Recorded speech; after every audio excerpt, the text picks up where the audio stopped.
It was not an interesting weekend for the Chelsea fans going into the Ipswich game. It was such a down moment for all Chelsea fans. This draw feels like we're out of the Champions League race already. In this video, we're going to talk about the 5 things we learned from the Chelsea draw against Ipswich, if it impacts qualifying for the Champions League, because at this point it is looking all set and doomed for Chelsea. But we're going to talk about all this in this episode. If you're new to this channel, please hit the like button, subscribe to this channel, and share your thoughts in the comments. Let's get straight into it. Yesterday's draw against Ipswich feels like a defeat, obviously, because going into that match, 3 points was the ultimate. Like 3 points is what we actually needed. See, the minimum expectation for yesterday's game was 3 points, and it felt like a loss, because getting 1 point against the team like Ipswich, to me, are virtually relegated to the championship. Mathematically, they are not right now, but to me, they are virtually relegated already. And if you cannot defeat a team that is coming from the championship, a team that is all set and doomed to return back to the championship, then why do you think qualifying for the Champions League is actually a must to Chelsea? It was a very, very sad moment yesterday for all Chelsea fans. A lot of Chelsea fans got into their emotions, even me as well. You know, it was such a down moment, because that match feels like a guaranteed 3 points. The Brentford match, yes, I would say, okay, it's a London derby. Getting a point is not bad away from home, but it was already, that match feels like we needed to get that point. At this point, every match feels like a final, you know. So not picking up 3 points against Ipswich yesterday was a very down moment. And to make the matter all worse, their most important player in Ipswich did not even start. He came in the 70th minute plus thereabout. If their most deadly player did not start, and at that point you could not even pick up all 3 points, going 2 goals down in the first half already feels like the world was coming down on Chelsea yesterday. It was such a sad moment for all Chelsea fans. I felt so sad, because this is Ipswich. There's a big gap, and there's a big difference between Ipswich and Chelsea. The gap is too much. Ipswich, I don't think they have ever been in the Champions League before. They are not going to be in the Premier League next season. Chelsea being in the Premier League next season is a guarantee, we all know. But being in the Champions League is something that is mostly very, very important to all Chelsea fans. That 1 point wasn't enough. It wasn't enough, obviously. Forget about the fact that Chelsea came back into the game after going 2 goals down. It means absolutely nothing to me, because that kind of match is supposed to be a match that you're supposed to win like 5-0, 4-0. Send a statement. Man City did it 3 days ago against Crystal Palace. They went 2 goals down, and guess what? They came back into the match and won 5-2. Now, that is a team that has a statement to prove. That is a team that is actually a Champions League bound team. That is a team that understands the importance of qualifying for the Champions League. The next thing we learned from yesterday's game is that we made things so difficult for ourselves going forward. Yesterday's match was a guaranteed 3 points for Chelsea, like I said. Now, going forward, we have to play teams like Everton. Everton are so strong defensively. You can't just, it's very difficult to beat Everton 3-0, 4-0, 2-1. It's difficult. We all know how good Everton defense is when it comes to defending. We all know how Everton are when it comes to keeping low block and sealing up the game. Everton defeated Nottingham Forest on Saturday. The same Nottingham Forest are so good defensively. The same Nottingham Forest are third on the table. It was so difficult for Liverpool to even beat Everton a few weeks ago. That's to show you how good this side are.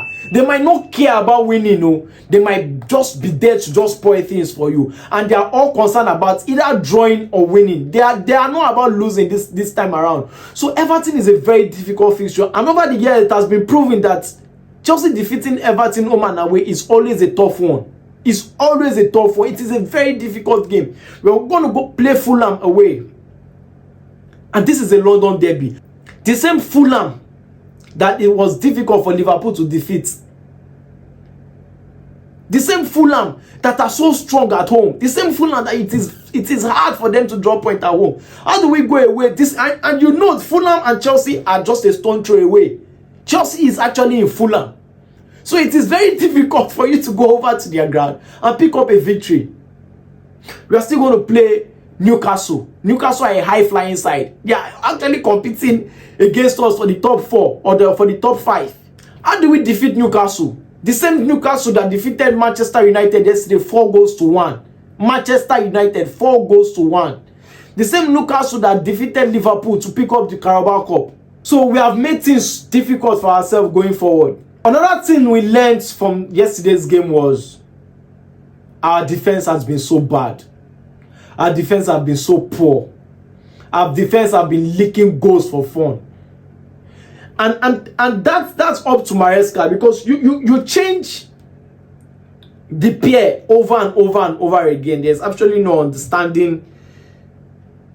The pair of Chalobah and Cowell or Tosin are all inexperienced to me. All inexperienced.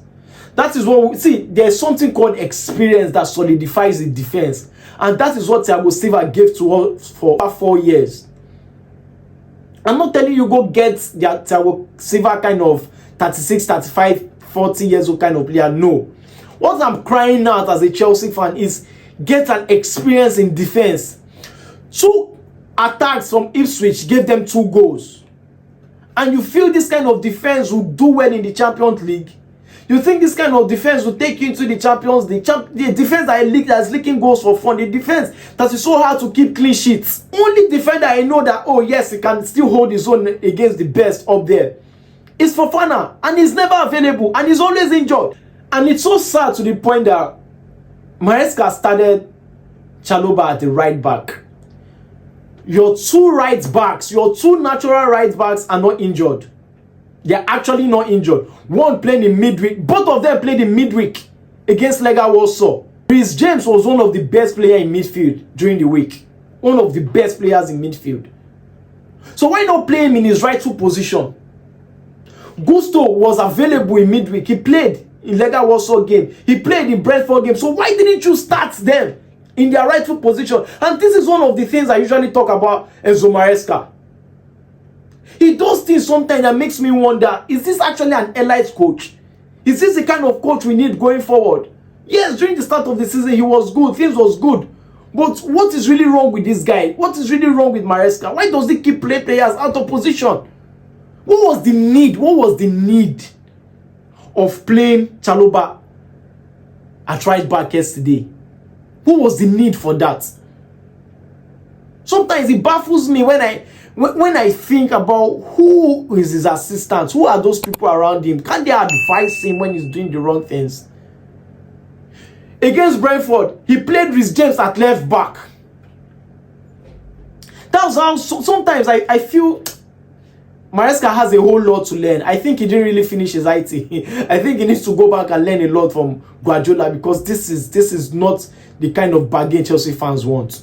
The next thing we learned from yesterday's game was the wingers played well, except for Neto. Now I'll make you understand this. Neto yesterday was pulling in crosses from right, left, center. It's not bad to make crosses, but who are you making the crosses for? That's one thing. You've made over 20 to 30 crosses already in the air and nobody's actually connecting. Their defenders are so tall and strong. Why not make it a little bit different? Play crosses beneath. Play crosses behind. Make square crosses. So I don't really understand why. Yes, he played in the right wing and he played in the left wing yesterday. Here he made over 50 crosses yesterday.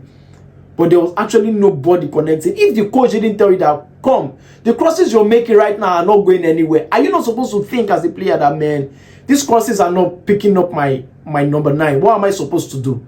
I'm supposed to either do things differently. But he did absolutely nothing yesterday. He was just crossing and crossing and crossing. Yeah, at some point he made some very good shots.